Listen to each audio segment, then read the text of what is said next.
This is the Sports and Society podcast, where we go beyond scores, statistics, and personalities to focus on issues and controversies in sports worlds. Your hosts, Jake Oakley and Jeff Montes de Oca, are sports sociologists and the authors of the book, Sports and Society, Issues and Controversies. The episodes in this podcast give you a behind-the-scenes look at the textbook with stories from our lives as scholars and athletes, as well as providing analysis of ongoing issues and controversies in contemporary sport worlds. We welcome hearing your thoughts and analysis, so please use this space to engage with us about the textbook or any of the topics we cover in this podcast. Hello and welcome to the 17th episode of the Sports and Society podcast. In this episode, we will discuss Chapter 16, Sports in the Future, What Do We Want Them to Be? Your hosts are Jake Oakley and Jeff Montes de Oca. Good morning, Jay. Good morning, Jeff. Good to be here with you. Some of the listeners of the podcast and readers of Sports and Society might see this as the episode where we pull out our crystal ball to predict the future, but that's far from the case. In fact, there is a school of thought in sociology that says sociology is at its best when it focuses on what is and not what could be. Now, I don't buy into that school of thought, and I don't think, Jay, you do either. But I want to start us off by asking a couple of questions, two questions together, and then I'll let you answer both of them. So my first question is, can you talk about how sociologists look into the future?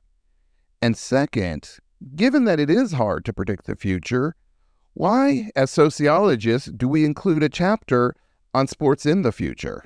Well, that's a good way to start. And basically, sociologists, for the most part, see the future as emerging in connection with the current organization of culture. So, we're not trying to come up with futuristic kinds of predictions that are far out, attract attention, and so on. What we're doing is looking at how the future gets created by human beings as they interact with one another under particular kinds of circumstances. So basically, people are interested in creating a reality that fits what they want for the future, what their vision for the future is. And once you realize that, you have to focus on power relations, because some people have more influence and power and connections to get their visions into reality. And basically, those people with power and influence seldom want real revolutionary changes, because their privilege and their power and influence rests in the status quo. So if they're talking about change, they're talking about tweaks here and there in the status quo that isn't going to affect the social structure, the focus of the culture. So they just want things to continue as they are in an efficient way. So basically, it's difficult for people who lack power and influence to make change unless they create strategies and join with other people. So what we do as sociologists is look for those kinds of things and look for what the people with power and influence are doing, and combine that with our knowledge of trends, and then make some reasonable ideas about where things could go. But we also combine that with a sense of what the future could be like, and we generally talk about the tension between what exists now and what could be, and how that could be would become a reality under certain circumstances. So in sociology, we're not just like wildly pie in the sky imagining the impossible, right? Because when people want to promise a perfect world, well, that's not possible. And that's usually very ideological, right? It's usually an ideological move to say that this this perfect world is going to happen, but instead we're looking at what could be based on what is. And that's why sociology is such an empirical discipline, because to understand what's possible, we need to understand the way the world really is, as accurately as we can. Obviously, all humans we have our limitations, we all have our perspectives and biases, and the frameworks that we use for understanding the world have advantages and limitations. And I think we've been trying to address that throughout the podcast and throughout the textbook. Right. And that's the whole point of critical scholarship, is looking at things and understanding the way things are and producing the knowledge that will enable people to make informed decisions about what they want the future to be. And in the case of sport, my approach has been through the years in terms of my own scholarship is, okay, this is the way sports are in the United States in particular, but around the world. But one of the things that I'm concerned is how could we make the good parts of sports more accessible, even more humane, inclusive, participant-centered, more democratic. So a lot of my research is focused on some of those issues and, making changes so that people have more opportunities to benefit from what sport can offer under certain conditions. So yeah, what you're saying is through our research and scholarship, we're trying to provide the knowledge and information needed for people to collectively create the world that they want to see, which is a fundamentally democratic process. So let's talk a little bit about what we're doing in the chapter, because we present two different opposing models of sport, and these have run throughout the whole book, right? There's, we're not like starting from scratch in the last chapter. In fact, the last chapter is reflecting on every other chapter. We're trying to put things together. And so one of the models, we call it the power and performance, sports. And the other model we'd call pleasure and participation sports. Can you outline each of these models and address their relative advantages and limitations?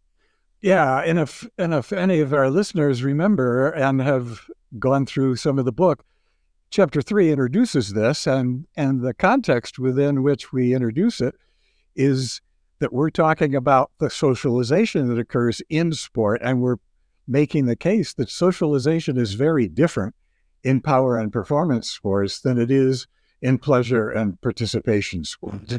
So these are two different kinds of sport conditions under which participation occurs. And the power and performance sports are the things that we see most of the time.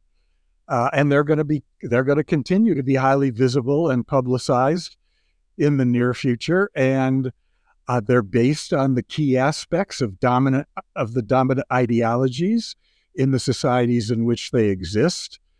And most of those societies are wealthy post-industrial societies where there's an emphasis on strength and power and speed and competition and competitive outcomes. We're not talking about traditional societies where there's folk games that emerge out of a completely different kind of a context. So the power and performance sports are characteristically exclusionary. People get cut out starting in youth sports. They're hierarchical in terms of the authority structures that exist within them. There's an emphasis on winning as a competitive reward structure. And there's also an emphasis on linking with sponsors to fund those sports. And, that adds a whole new dimension, potentially ideological dimension to power and performance sports. So, and by the way, Coca-Cola and other corporations sponsor the power and performance sports because they know it's visible and highly publicized. They want to be associated with this notion of winning. And when Coca-Cola is the largest plastic polluter in the world, what they want to do is make sure that they're bringing all of us the pleasure of watching power and performance sports, and in the process, creating an outpost in our heads for other kinds of Coca-Cola messages that are going to diffuse any objections we might have to their plastic pollution.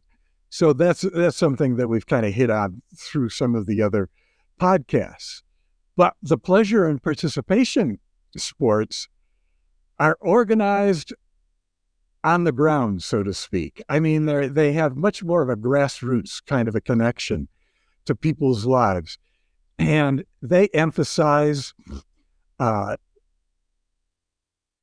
authenticity, self-expression, enjoyment, holistic health, cooperation, democratic decision-making.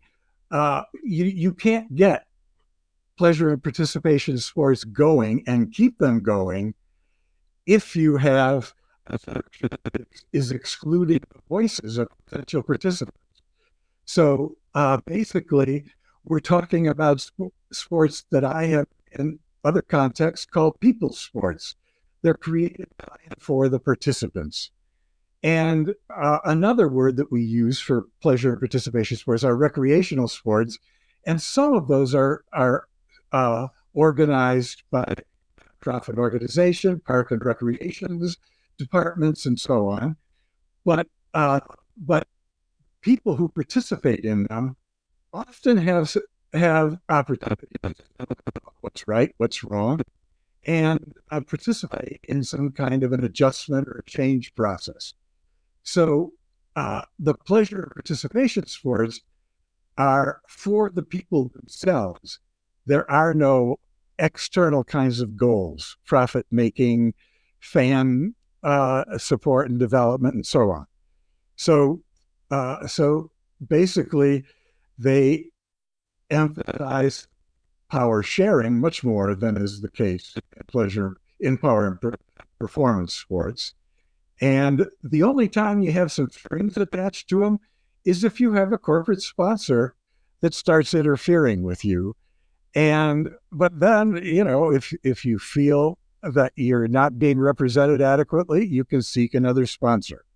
So it's much more in the hands of the people themselves. Now, as we point out, the power and performance sports are really using a market logic in a lot of their approach to things. So they are interested, they're more likely to be commercialized, obviously, and they're more interested in generating revenues. So that market logic takes away from the participant-based logic that exists in pleasure and participation sports. So I think it's really clear how these two models differ from each other, and the names are very telling. Power and performance. These sports are going to be very authoritarian in the institutional structure, in the sense of very top-down. The coaches making decisions, the athletes listen and follow what the coaches say. There might be a higher level of administration above the coach, and the coach has to follow that person. A lot of the drives are going to be extrinsic or external to the participants themselves. They're ultimately going to be very bureaucratic in the way the sociologist Max Weber defined bureaucracy.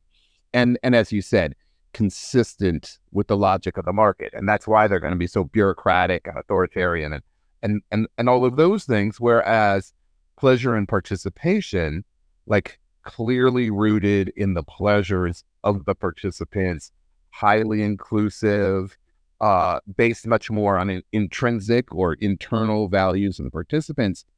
But Jay, my question here for you is, Are these two things mutually exclusive? Are there aspects of one and the other? Is this just a kind of like rigid binary that you're presenting? Yeah, definitely not. So, yeah, I really want the listeners to think of this in terms of a continuum. And on one end is the power and performance sports. On the other end is the pleasure and participation.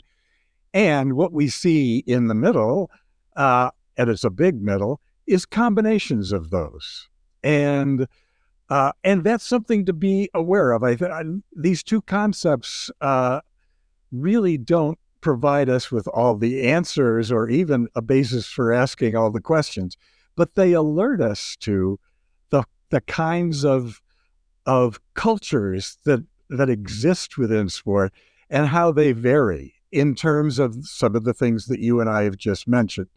So that's and for people who play sports, that's a good way to think about things, because if you don't think you're being represented, then you want to look at the pleasure and participation model and see all of the kinds of things there that you might want included in the organization of which you're a part and participating in sport, so that you get more accurately represented in how things are going. So it's tied to this whole notion of change and observing what's going on and figuring out what would be good to change for certain reasons, and using the concepts that will help you do that. And I think that point you just made goes both ways. That you may be really like, for one, if you've grown up in post-industrial nations, then power and performance sports is like, seems like that's just sport, right? That's it. I mean, that's what's like, growing up, that's what I thought was sports. That's what I did. And I never thought of anything beyond that. The fact that we can say there are other ways of imagining sports opens up opportunities to think differently. And so a person might be very much drawn to the values, the goals, the ethics of pleasure and participation sports, but say, hey, actually, I do want some competition, right? I do want to, because there's some aspects of the power and performance sports that are really exciting, and I don't necessarily want to give those up. And you might incorporate some of that, but you might not incorporate it to the point that you're going to be risking debilitating injuries, things of that nature. That maybe that's not like the goal that you want to put yourself at such risk, or whatever it might be. The question is, do you have a say in the sport form that you're participating in? Have you had a hand in creating it rather than just having it given to you or dictated to you? So one of the things we've already discussed, to understand sports, to understand where sports are going, we have to look at the forces that are shaping them now. And in this chapter, we argue that the primary, and you've already alluded to this, Jay, we argue that the primary force shaping contemporary sports is commercialism.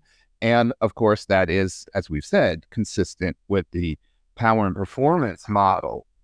And this shouldn't come as a surprise that we're arguing this to anyone that's been listening to the podcast or reading the book, because commercialism has been a thread running through darn near every chapter of the book. But can you summarize some of the ways in which commercialism shapes contemporary sport worlds?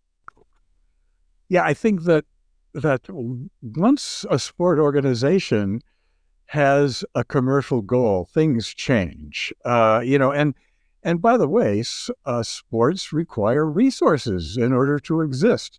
So unless you have access to a sports space, and unless you have access to equipment, and unless you have the ability to pull people together, in some cases, you have to get attached to an organization that has resources.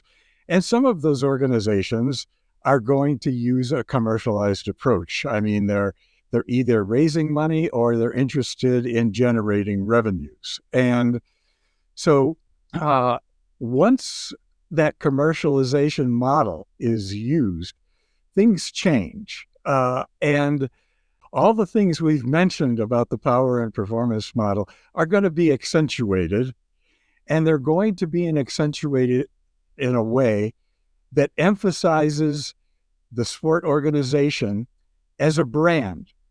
And, I'm sure that most of our listeners are familiar with the terminology now around branding for sure.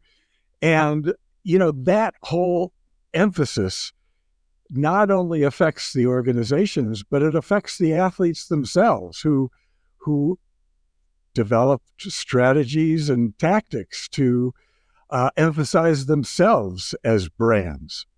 So commercialization compels sports to submit to market forces rather than the interests, at least wholly the interests of the participants.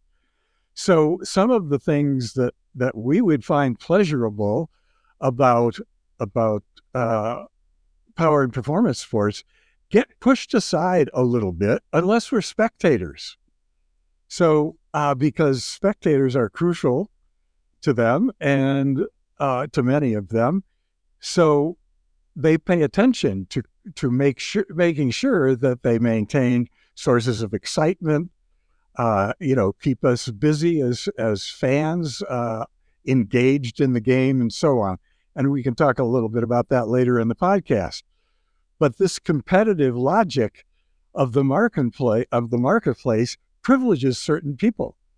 And in the case of sport, it privileges men because sports were created by and for men. And once you move to a commercialization model, it kind of fits with the values, the experiences, and the interests of the men who not only created them, but who have been playing them for years and years. So then things get built in to this commercial model that creates some inequities and it creates advantages for certain people. One of the things I think about with commercialism, that the point of commercializing is commodifying, right? And we live as we've talked about in the chapter on the economy and the market, that we live in a period of neoliberal capitalism, also known as a time of hyper-commodification. So everything gets commodified. And that's really what you're talking about when you're talking about how athletes are currently self-branding, focusing on self-branding so much, and things like name, image, likeness really encourages that, right? Which again is, as we talked about, it's an expression of the world we live in right now and where the economy and market stands. But the point of commercializing and commodifying is to make profits. You don't do these things if they're not profitable, which means profits become more important than pleasure. And I have a really good example of this. When I was a graduate student at the University of Southern California, and mind you, when I was there was the Pete Carroll era, when USC was winning national championships, and I think we produced 3 Heisman Trophy winners and had 2, maybe 3 national championships while I was there. And I worked as a tutor in the Student Athletic Center. And as a sociologist, I only tutored football players because those were the only athletes that were like heavily being supported by the Student Athletic Center, because what was the old nickname for USC? Running back U or something like that. So football was very important then. And so there was a group of guys I was working with. They were all offensive linemen.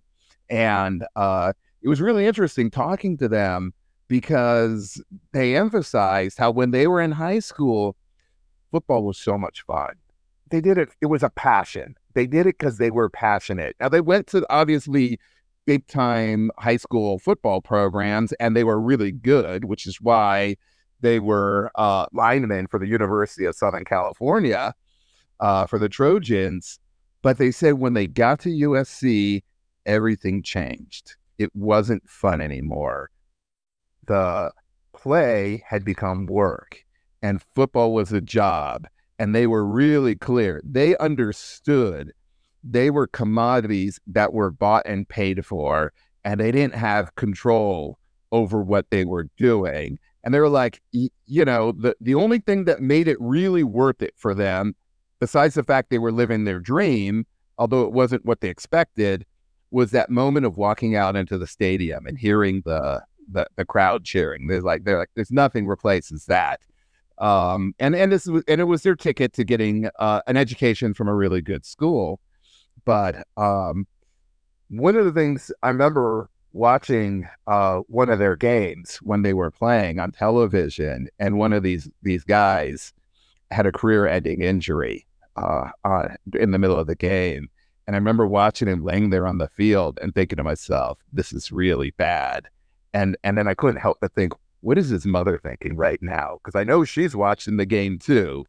And that tells you a lot about the power and performance model, the heavily commercialized power and performance model that treats people as things that are tools to generate revenues, and doesn't really care about them as people.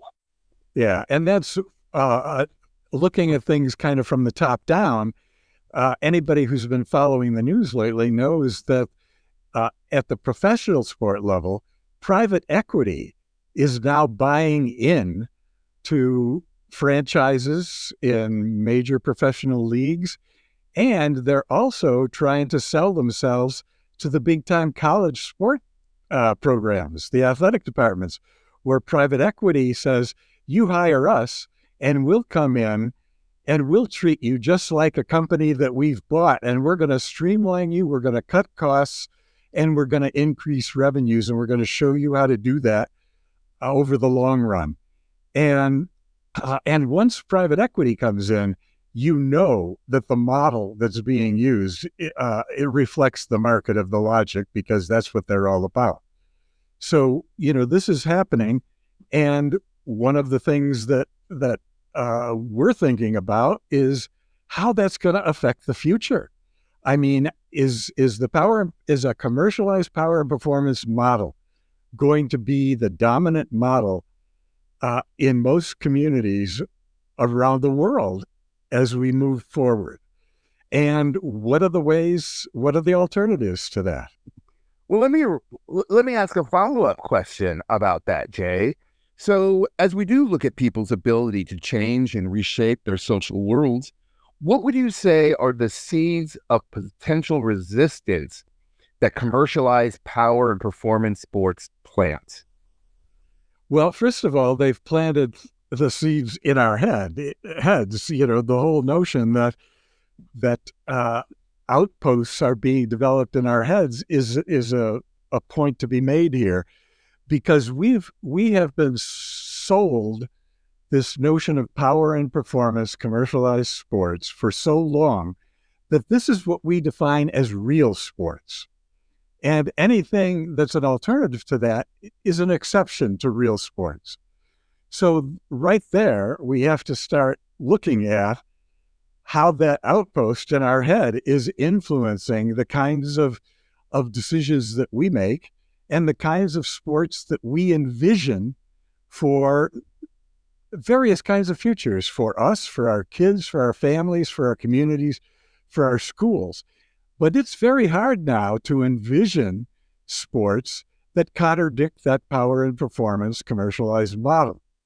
And that's one of the things we try to do in this last chapter, is open up the possibility of thinking about alternatives. So basically, there is more than one way to organize sports.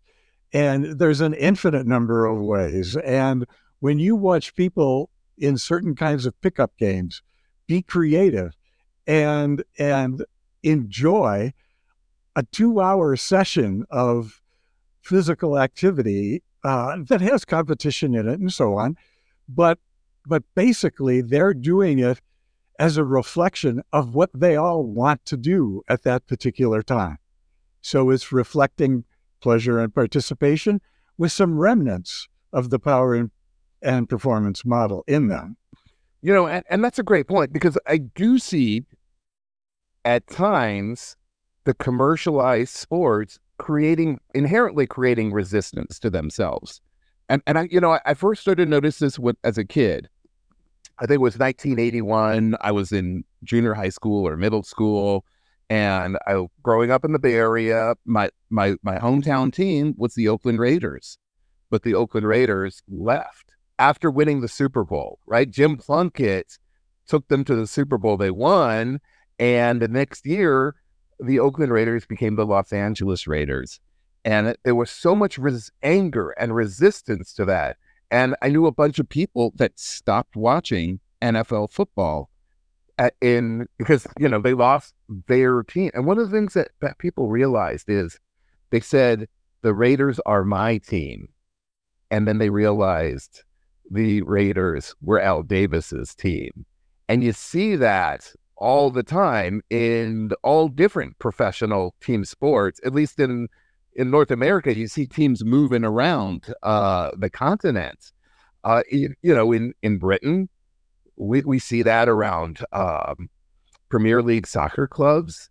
Fans get really frustrated with the adoption of U.S.-styled corporate values in running their teams, their organizations, and you see fan resistance there. It does seem like, right, in their excess, in their greed, they can't help but reveal just how greedy they are, and the relative powerlessness that so many fans have or are forced to feel. Yeah, the fans are in trouble there. And, one of the things that happens in the Premier League is that there are very wealthy countries, oil-rich countries, that are now buying in to those teams, and in fact buying them, buying the entire franchise, and they're bringing massive amounts of money in to build the roster. But once they do that, they don't have the same kind of approach to things that the traditional Premier League owners have had. They're not connected with the UK government, the English and British government, and they don't respect the rules of the Premier League as the owners who have been around for a long time. So that's creating some major issues, not just in Great Britain, but also in France and Italy, and that's a problem. There's different ways to view commercialized power and performance sports. So, and there's some conflicts going on there. Yeah, because the people that are going to be running these organizations, according to a commercial model, all they care about, as we've already said, is profits. It's clear. And when I was in management school, the first thing they told us is nobody goes into business not to make money, right? That sport is their business and they're trying to make money from it. But for those of us that are fans and participants of sports, most of us you're not a fan to make money off a sport. And you're not a fan because somebody else makes a ton of money off of a sport, because, of course, you're the source of their money, and the sport might be really expensive. Most of us are fans because we're passionate about the sport. We have relationships with people that are based around our shared participation, whether as active participants in the sports or as fans of the sport together. They're about community, a connection to our community, all of these different things. And that commercial model has no respect for those things. And that's where people get really frustrated. And that's where it becomes obvious that our relationship as fans and participants to the sports is different from the people managing the sports. So then, what are some of the ways that the pleasure and participation sports responds to those needs, right? To the very limits of the power and performance model? Yeah, I think, and this is where we take a look at trends and what's going on in the existing society and culture, and some of the factors that really drive pleasure and participation sports now, the major factors, are concerns about health and fitness. That's one. The participation preferences among older people, the values and experiences that are brought to sports by women. That's another trend that's very apparent right now. And also, one of the other trend is the formation of groups that are seeking alternatives to highly structured and competitive sports. So we have things going on, and we'll just focus on the U.S. right now. We have things going on in the U.S. that are driving a concern with and participation in power and performance sports. So one of the problems with power and performance sports, once you get them going, is that there's a tendency among some of the people who participate in them to move them more towards the power and participation model. One of the problems of the pleasure and participation sports is to resist that, and that can be difficult because some of that resistance comes internally. And if you're a successful program, then there's going to be other kinds of factors that are going to want to move you towards the power and performance model that are external. So, those are the issues that make it difficult to preserve certain kinds of pleasure and participation sports over the long run, especially the successful ones where you get a lot of participants. All of a sudden you start taking on some of the characteristics of the power and performance model, and that may not fit with the interests and the values and the experiences of the people who created the very organization that you're a part of. Yeah, it's tough to resist those forces. And we're seeing that, by the way, in a lot of alternative sports. When they become popular, all of a sudden somebody says, are you going to become an Olympic sport? And then that's going to change everything. And, anybody who's been a skateboarder for a number of years knows about that process. Anybody who's been a snowboarder knows about it. Even a break dancer now. So, yeah, so you don't move to pleasure and participation and stay there without having to face resistance here and there. Yeah, that's such a good example of that. I was talking to a guy who was in a softball league, and it was a beer league. They would get the games. The games were an excuse for a bunch of people to get together in the park and drink, and then they played softball while they were doing that, right? And so every game was basically a party in the park.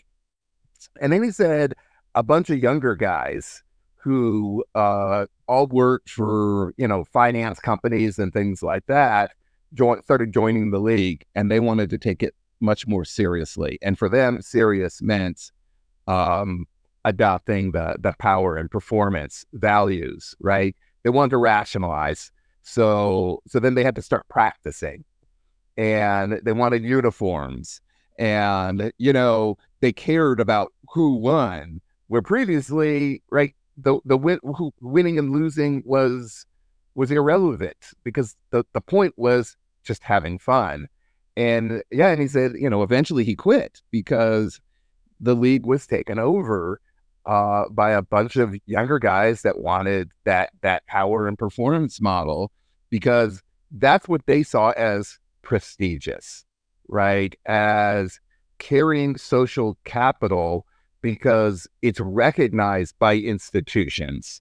And that's speaking exactly to your point about like skating and being adopted as an Olympic sport.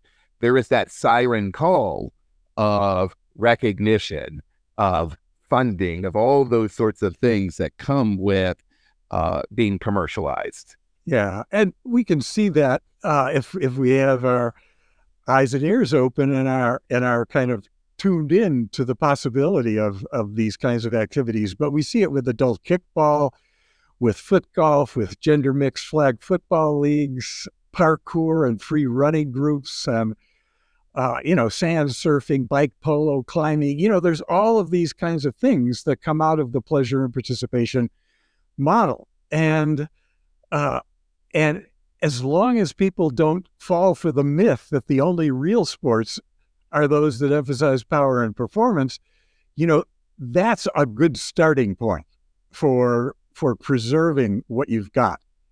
And one of the things that I've done in my classes in the past is I have students take their phones, their cameras out, and take pictures of those power and performance, or not power and performance, of the pleasure and participation sports, or at least the sports that really have a strong emphasis on that particular dimension of the participants' experience. So, and then they bring their pictures back and we put them up and we talk about each one of those as an example of pleasure and participation and the challenges that they're going to face to preserve that model and the joy that they get from it.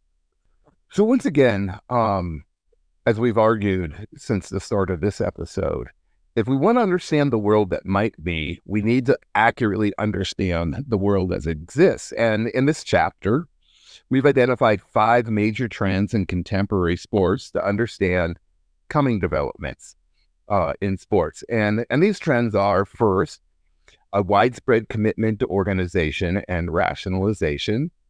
Second, a cultural emphasis on commercialism and consumption. Third, the widespread use of digital media. Fourth, the growth of technology. And fifth, the growing importance of women's sports. So, Jay, what do you think are some of the ways that these trends currently are shaping the sporting landscape? Yeah, and by the way, with those 5 factors you mentioned, you're talking about the context within which we think about sports, we do sports, make informed choices about sports. So they're very important. And basically, when we talk about organization and rationalization, we're talking about an emphasis on planning and productivity and goal achievement. And basically, the fun part of sports gets a lower priority, especially in connection with achieving goals. So that's one of the tendencies that we have that disrupts the pleasure of participation model. So rather than focusing on physical expression, personal expression, spontaneity, and joy, we're focused on an achieving goal. So the whole issue of process now becomes secondary to product. And the whole notion of our sport participation being a journey becomes secondary to reaching a particular destination, achieving a goal. So that's one problem that we have to look out for in preserving pleasure and participation sports.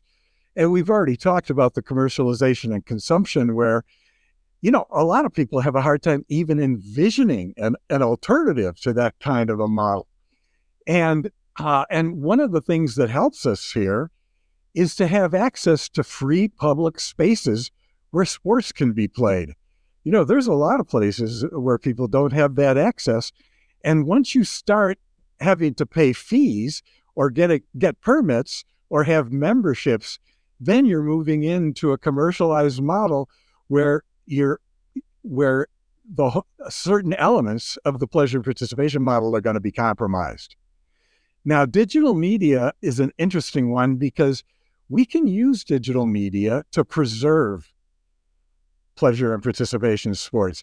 And I've seen that happen just right in my neighborhood. There's a group of older people who play pickleball, and they're using digital media in order to alert people to when people are going to be around, when courts are free, who's going, and they invite people. And so they're using digital model to preserve a pleasure and participation approach to sport. I get that as a mountain biker. I mean, I've got one of those action cameras I strap on my body, and then I can share my rides with family and friends and other people, and I watch other people's videos, and they're really useful to know about trail conditions. People can share pictures. Like when it around here, when it rains, the ground, obviously gets muddy, but we have a lot of clay in the soil. So if you ride on it, not only does it just like we refer to it as peanut butter. It sticks to your tires. You can't, you get stuck. You literally can get stuck in the mud on your bicycle, but the damage it does takes, it takes 5 minutes to damage a trail, but it takes months to fix the damage. And so we can share like images. It's like, don't ride in this area now. There's, the whole idea of the prosumer, right? That you're not just a passive consumer of commercial sport media, you can be an active producer and consumer. So when I talk about with the action camera, skateboarders, I mean, we talked about that in an earlier episode. I mean, they've been doing that since the start of VHS. So there's lots of ways for digital media to have, it has a variety of different uses. Right. And the traditional mainstream media have always been one way. Now we've got the possibility of two-way, and that two-way can be used in a variety of different methods. And we're talking about the ones that are more inclusive, that are based on cooperation and tied to the interests of the people who are communicating with each other, rather than some external organization or group. So basically, like you say, we can create media and we can consume media. So that's something that anybody who's involved in trying to maintain pleasure and participation sports should be aware of. You can use digital media for that purpose. And there's other technology, by the way, and this is kind of related to the digital media. And there's software coming out. AI is around. How can AI, and I haven't thought about this, but how could AI be used to perpetuate pleasure and participation sports? And if anybody who's listening has an inclination to mess around with that idea, keep in touch with us, because that's a good one. Because the people who are using AI right now are the big commercialized pleasure and participation sports. They're using it to find out what fans get off on, and how can we make the fan experience more exciting? How can we get fans to spend more money? How can we get them to consume more merchandise? And that's what they're using it for. But there's alternative uses.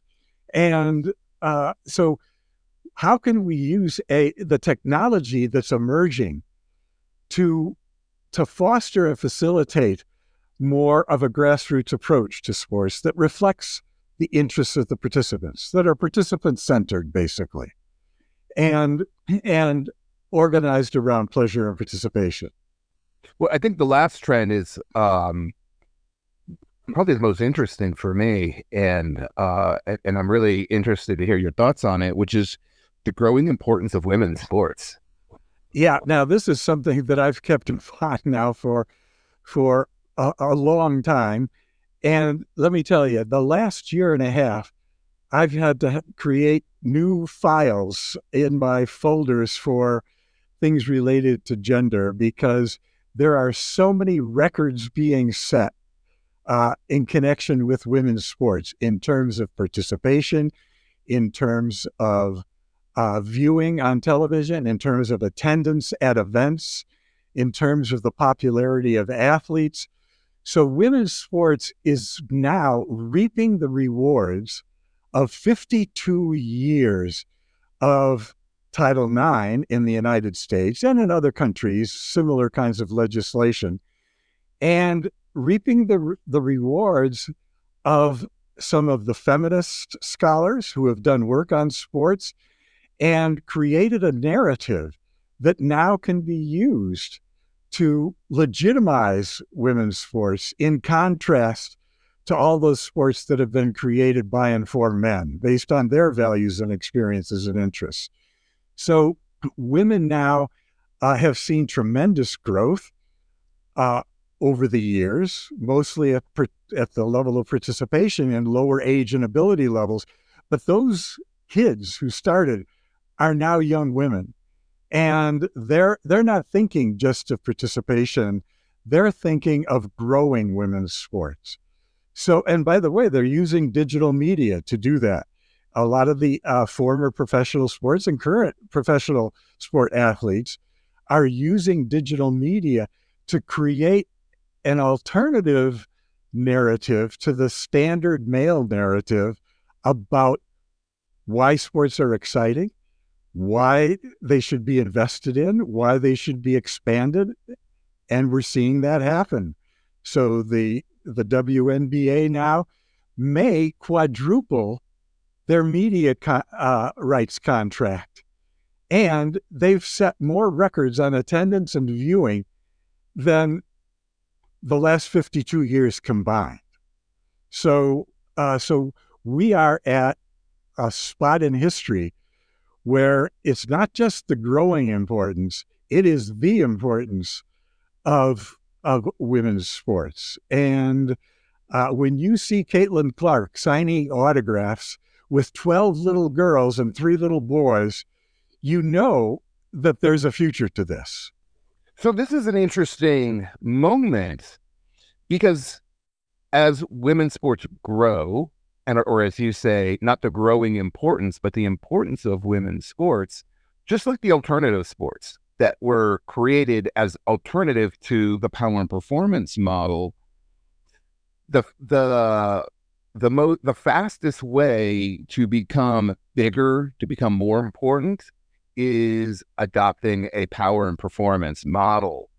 And certainly we do see that in some of the professionalized women's sports, but that comes with costs. And I'm thinking just from, one of the shifts that happened with Title IX, pre-Title IX, what was it, 80-90% of coaches in women's sports were women. And I forget the number, but now that's not the case anymore. It's a fraction, right? There's a lot of, because women's sports has become more important, there's a lot of men coaching women's sports now.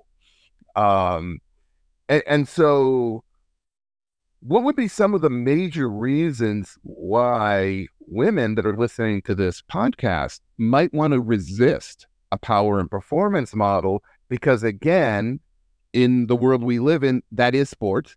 That's the avenue to power and prestige. Why resist that?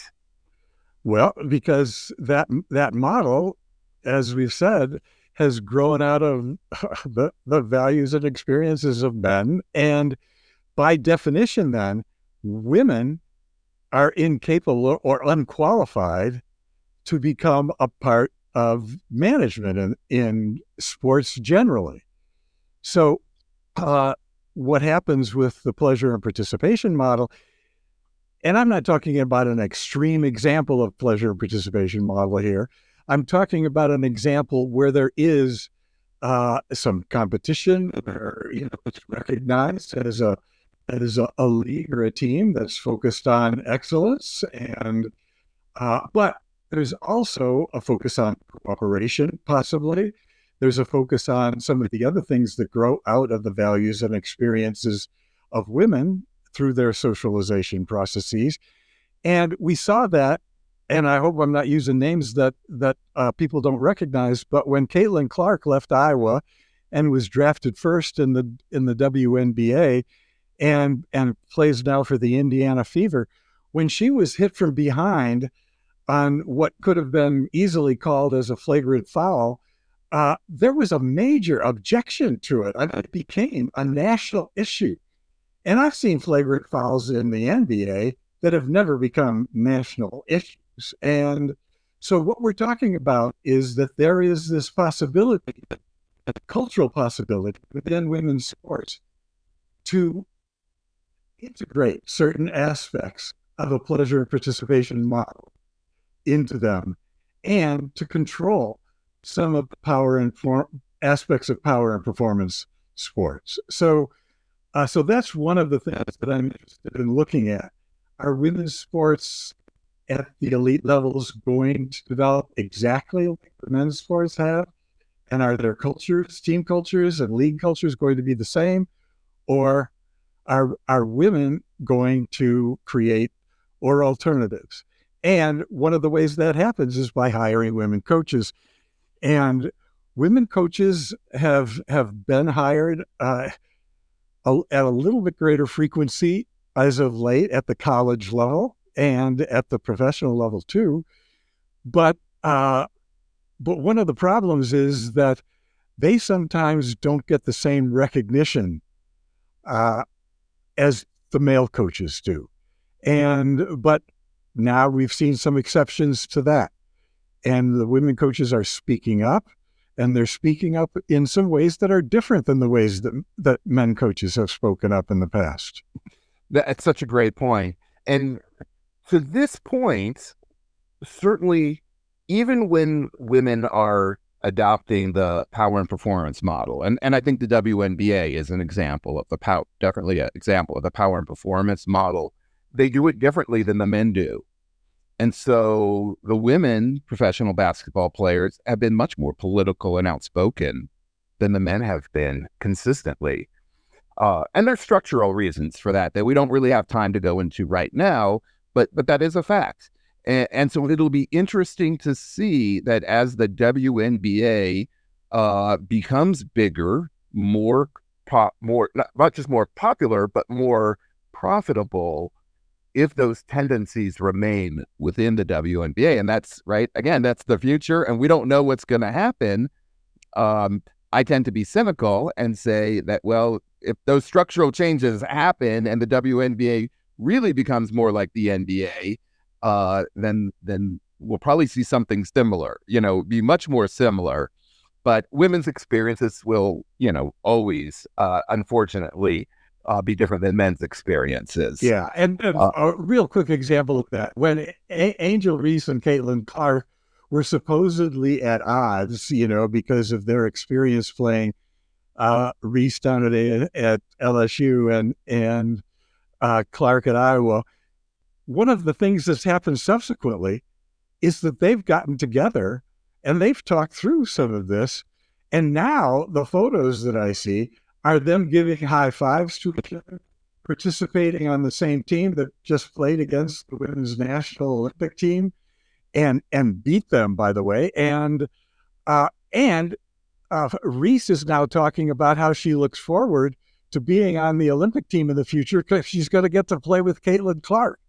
So, this is something that I haven't seen in the NBA, and it's a clear example of what you just mentioned, that there are going to be cultural dimensions in women's sports, I think, that are going to focus on some different things than the cultures of men's sports.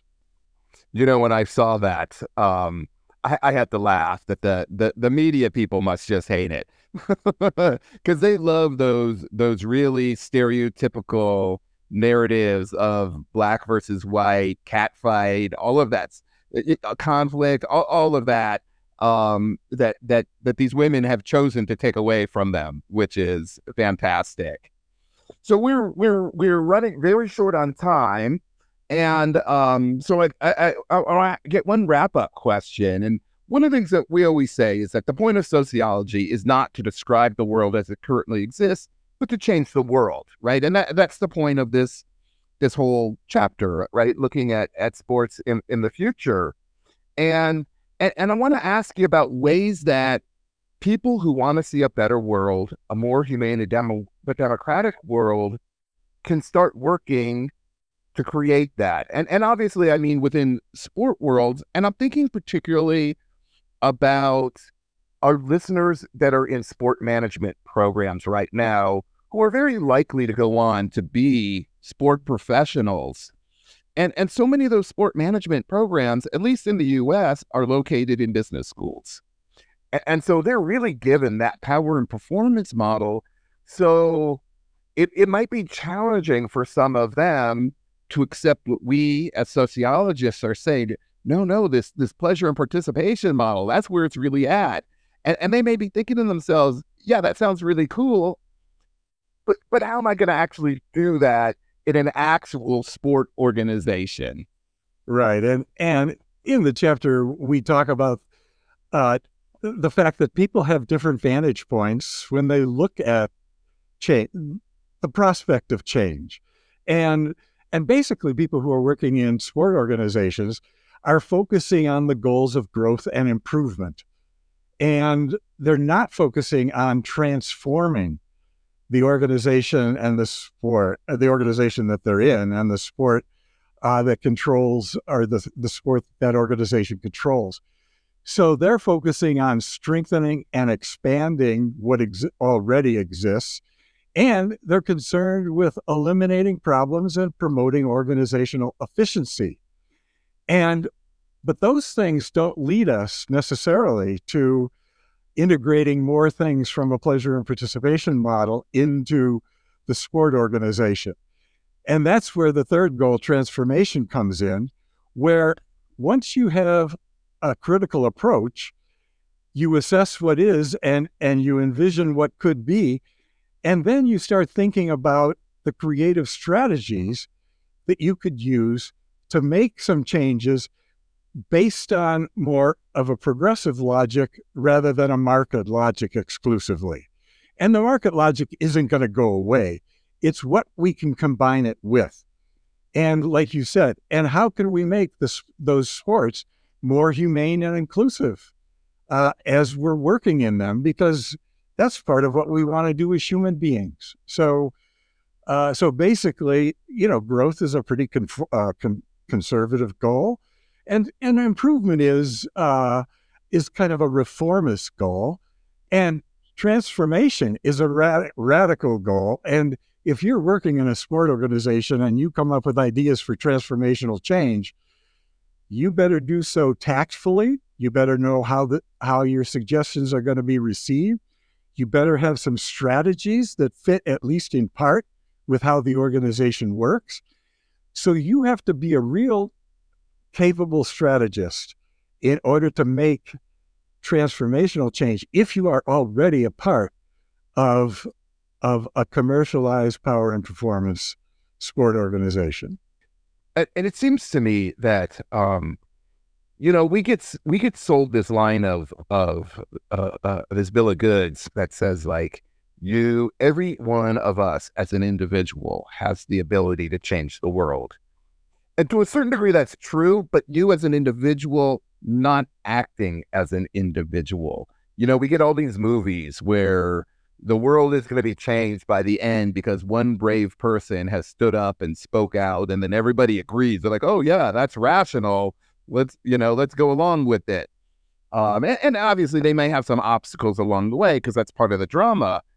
But in the real world of social change, and there is just tons of literature on this, it's always collective.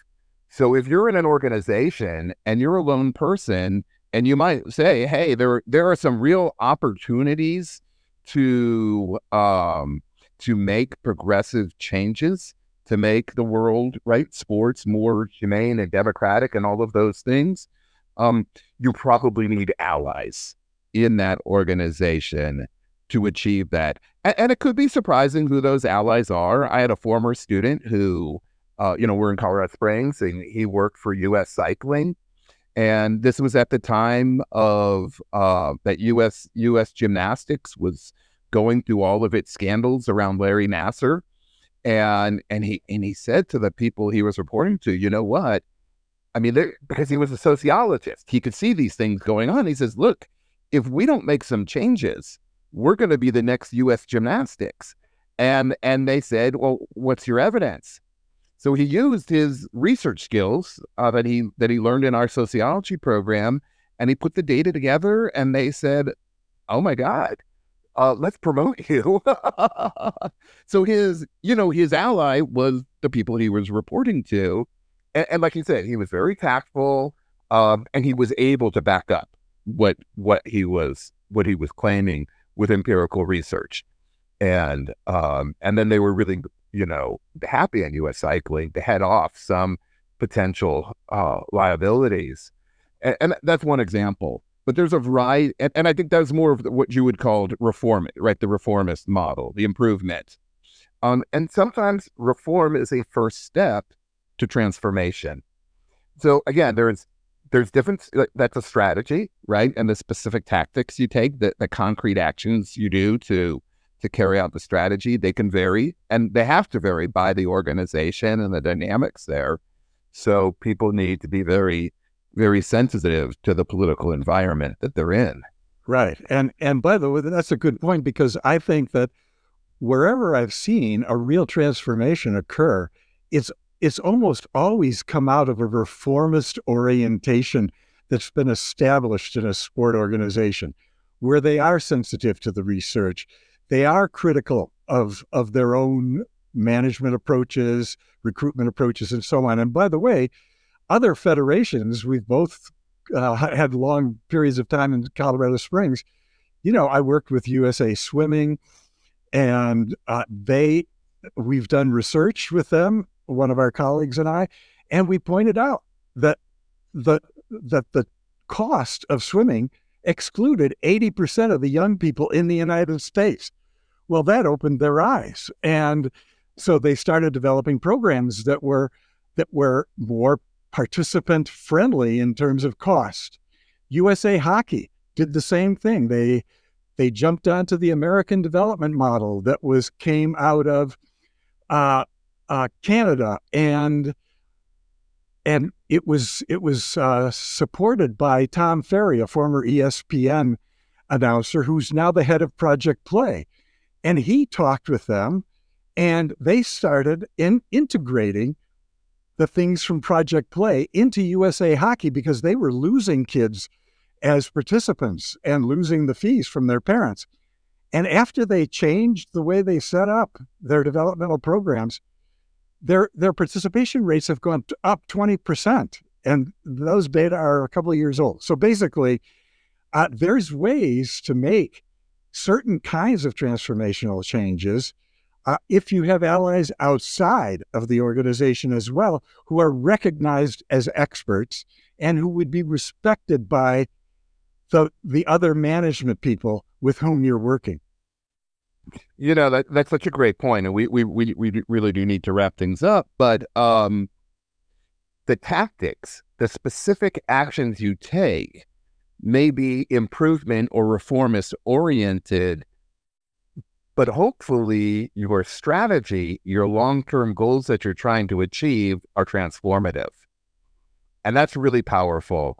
And because that's right, if you come in there making like too radical of statements, given the way things actually exist, then no one's going to take you seriously. You'll undermine yourself before you get started.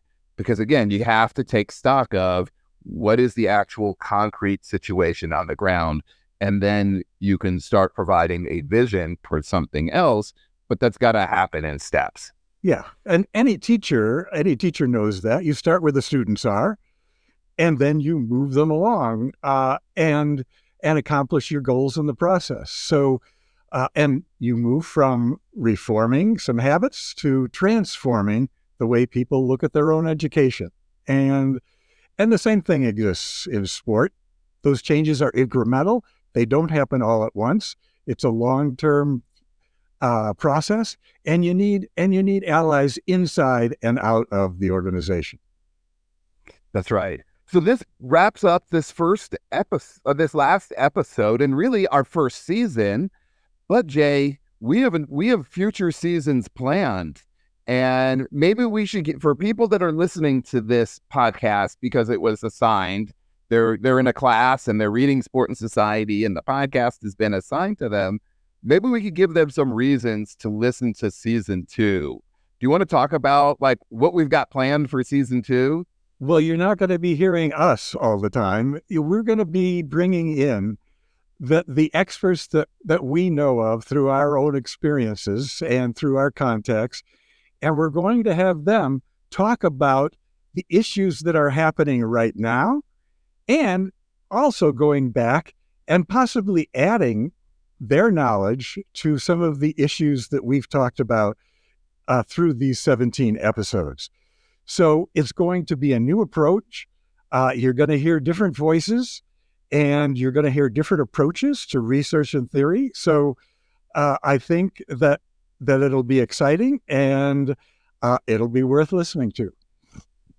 That's right, because the name of the book is Sports and Society, issues and controversies. Well, there is no shortage of issues and controversies in sport worlds. So we have a lot of fantastic episodes planned for you. And with that, we'll say thank you to everyone who's listened this far in the podcast.